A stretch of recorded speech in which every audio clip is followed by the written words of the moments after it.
ఏ మాతృమూర్తి కూడా కట్టెల పొయ్యితో ఉండొద్దు, కట్టెల పొయ్యితో వాళ్ళ ఆరోగ్యం దెబ్బతింటదని చెప్పి నరేంద్ర మోడీ గారు కోట్లాది కనెక్షన్స్, గ్యాస్ కనెక్షన్స్ ఇస్తున్నారు.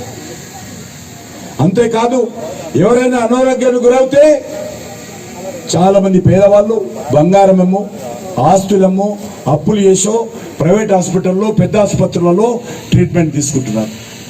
అందుకే నరేంద్ర మోడీ గారు ఆ విషయాన్ని గుర్తించి పేదవాళ్ళ కోసం సంవత్సరానికి 5 లక్షల రూపాయల విలువైనటువంటి ఏ కార్పొరేట్ వైద్యమైనా సరే ఆ కుటుంబంలో ఎవరికి అనారోగ్యం వచ్చినా ట్రీట్మెంట్ చేసుకునే విధంగా నరేంద్ర మోడీ గారు కల్పించారు.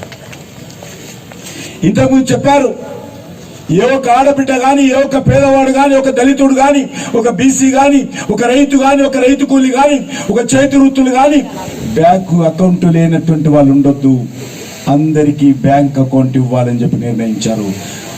గతంలో బ్యాంక్ అకౌంట్ కావాలంటే